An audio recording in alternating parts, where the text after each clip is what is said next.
So you have a story, speaking of personal stories, on how you sort of became this accidental speaker. Mm. When I left fashion, I had gone into marketing, and that came out of also designing and branding.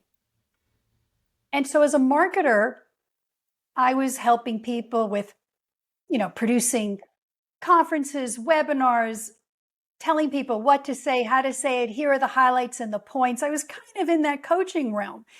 And at one event that I was co-producing, the keynote didn't show up. Flight was delayed, and my boss said to me, "Well, Shelley, you know this stuff. Get out there." Now, I had plenty to say behind the scenes, but there's a reason why I stayed, as a costume designer back, or, Right, a marketer. I don't want to be out there. Are you kidding right, me? right. And it was literal stage fright, panicking, knees knocking, the whole bit. And we were doing an expo for a jump rope product. And so my boss hands me this little rope, and I'm looking around at the people, and they're all like waiting for me to do something. And I engaged with one woman who was just smiling at me. She had the warmest kind of smile.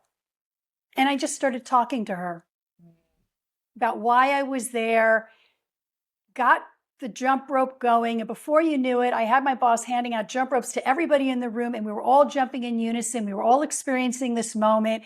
It turned out to be a fantastic, engaging event. What happened? It wasn't what was going on internally. Oh my Yeah, God, what am I going to say? What am I going to do? It was the reaction of the audience, yeah, the people I was speaking to, that encouraged me to go on. yeah. That's incredible. I mean, that personalization, I find that, as I said, I do a lot of sort of coaching and working, well, not official coaching, but just in the role we play with our clients and CEOs of companies. And because of the reinvention work that I do, so many people that come to me that want to sort of pivot and do these things they haven't done before and really guide them through a number of ways to get from here to there.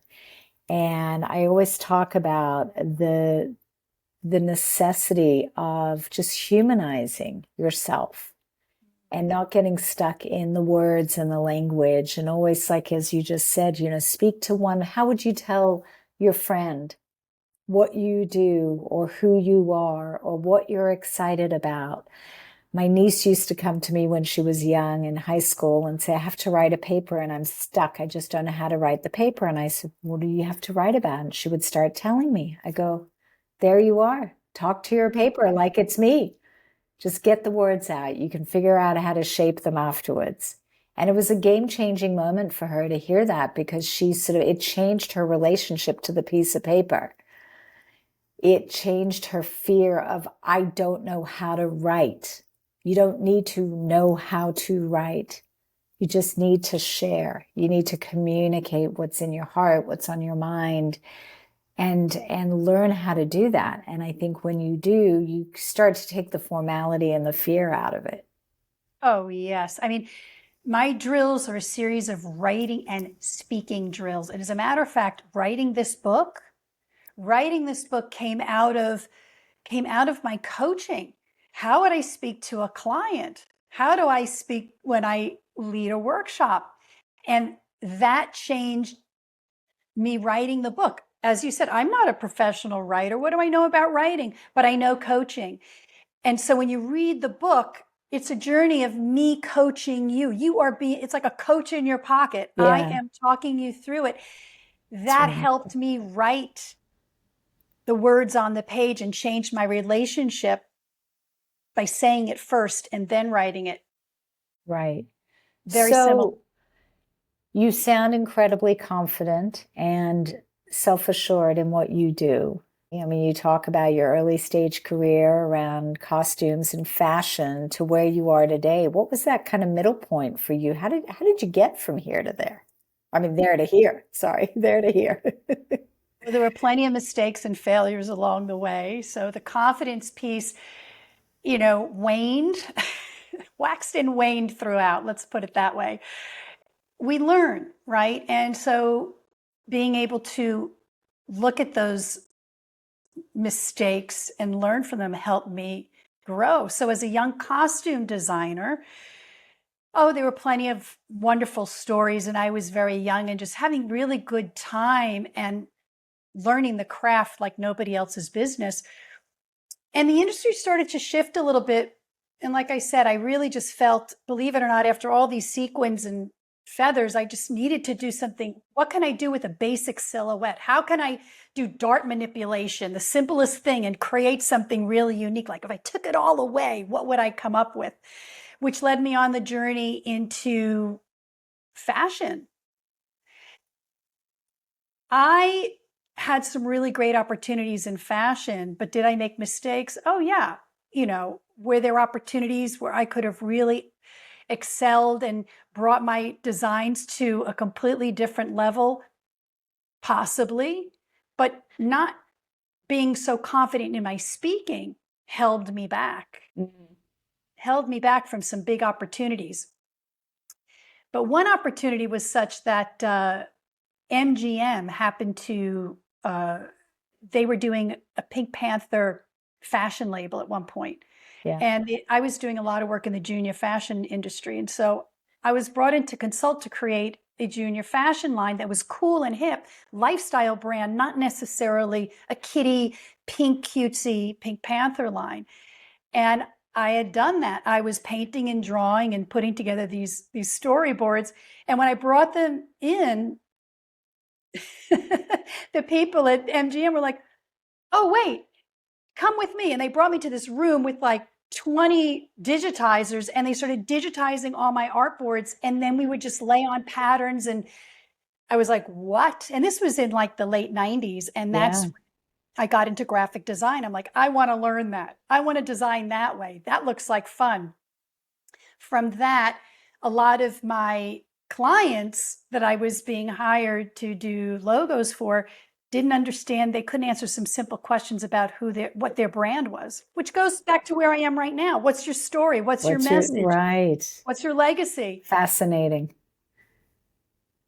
And that was sort of, believe it or not, some of the groundwork for the remarkable framework, because I worked with a matrix that had very similar questions to getting people to really talk out who they are, what their legacy, what their story is, what their failures were, what their successes were. The difference is transitioning it to speaking is adding this time-saving sprint that forces you. It's a tool that actually doesn't just ask the question, or even like your niece, figure it out. Shorten the time, force somebody. The brain will get to that point quicker. So through those successes and failures and trials and tribulations, I'm here. Amazing. So what's your next chapter all about? What's your next reinvention or pivot in your world? Well, the 10 chapters of the book just launched in February, and I'm still hanging on. I'm living out those chapters first. Love that. The transition is, how can I bring this to life, bring it to more people, help people realize their voice and communicate in a way that they don't have to be an expert speaker or speak on a TED stage to be able to express themselves, even in a personal conversation. So I guess the next point is really leveraging that book into a place where I believe, and I would like to see the world has access to these tools. Yeah. You don't have to go to fancy courses. Obviously, you could hire me as a coach or buy my book, but if you don't, the tools are available, because I believe everybody deserves the right to speak their voice. And when they do, we can build confidence within ourselves, and that's where we can truly change the world. So that's a pretty big. That's I love that. And, look, I think that it's fair to say there are a lot of people within companies. There are entire C-suite executive divisions within companies. There are individuals. I mean, there are so many people who stand to benefit from understanding how to not just have a voice, but to be able to speak, and to, they're similar, but they're also different. having a voice and being able to know what you stand for and how to communicate that when you need to is critical.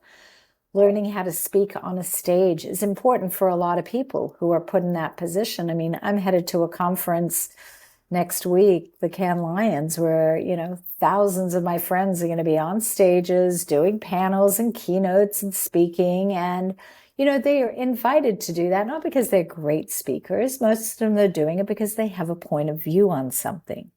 It doesn't mean that they are great speakers. And it's important that they're able to communicate their thoughts, their expertise, their knowledge, inspire people. That is why they've been invited.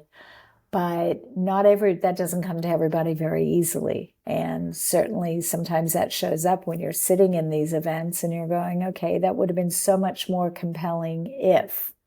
And had that person been able to communicate that in a way that was more inspiring, more exciting, I might have gotten a lot more out of that.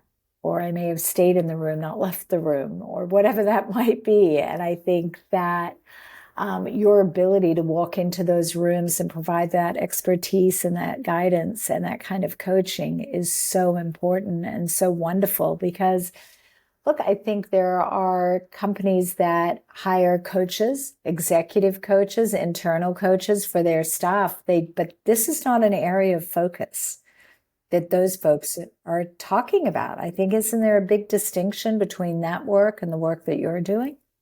Absolutely. I mean, look, it's all a lost opportunity. You work so hard every day at what you do, at your craft, at your skill, and to miss that opportunity, it actually diminishes your credibility when you get on that stage or you're in that all hands meeting or you're giving the weekly report and you can't project in a way that shows the good work you're doing. So the answer is yes. It's good speaking skills are demanded of us, demanded in every job we have. They want you to present well. They want you to, be able to communicate with colleagues, to be able to talk to clients, to build, products and have all these engagement. Communication is everywhere, and there is little to no training behind it, which is really, a no-brainer. And there's something like upwards of, $200 million. They've done a study. It's like $230 million. I kid you not, lost in efforts of poor communication, people leaving jobs, people not doing their jobs well. So you spend all this money and time onboarding employees, 6 months, sometimes a year. But the speaking aspect, the communication aspect, which is such an integral part of it every day of your job, if those skills were enhanced, those interpersonal skills, you can show up and fully step into your greatness. So we're doing a disservice by not allowing ourselves to communicate, whether it's in the office, with a friend, or on a TED stage. It's all the same thing. Right. No, it's such an incredibly important point, and one that I hope people are hearing and taking away the value proposition here. Shelley's book, Remarkable Speaking, a framework to embody your voice and your vision, is available now. It's on Amazon. Where else? How else can people get a copy of your book if they'd like to get that? Barnes and Noble. You can just Google it. It's available on a lot of digital bookstores and in local bookstores as well. And to connect with Shelley, because if you are someone who would like to invite this level of guidance and coaching into your life, Shelley, is it best to reach you through LinkedIn, or what would be the best way for people? And I will put all of this in the show notes. If you're listening and you can't jot this down, don't worry, it's in the show notes. Well, you can go to remarkablespeaking.com. And yes, I have a whole contact page, whether it's LinkedIn, I'd love to hear from you, Facebook, YouTube channel where I have lots of videos. Reach out to me on any one of those platforms. Great news. The conversation continues. When you subscribe, like, and ring the bell, you'll know when a new episode has released. As always, speak remarkably.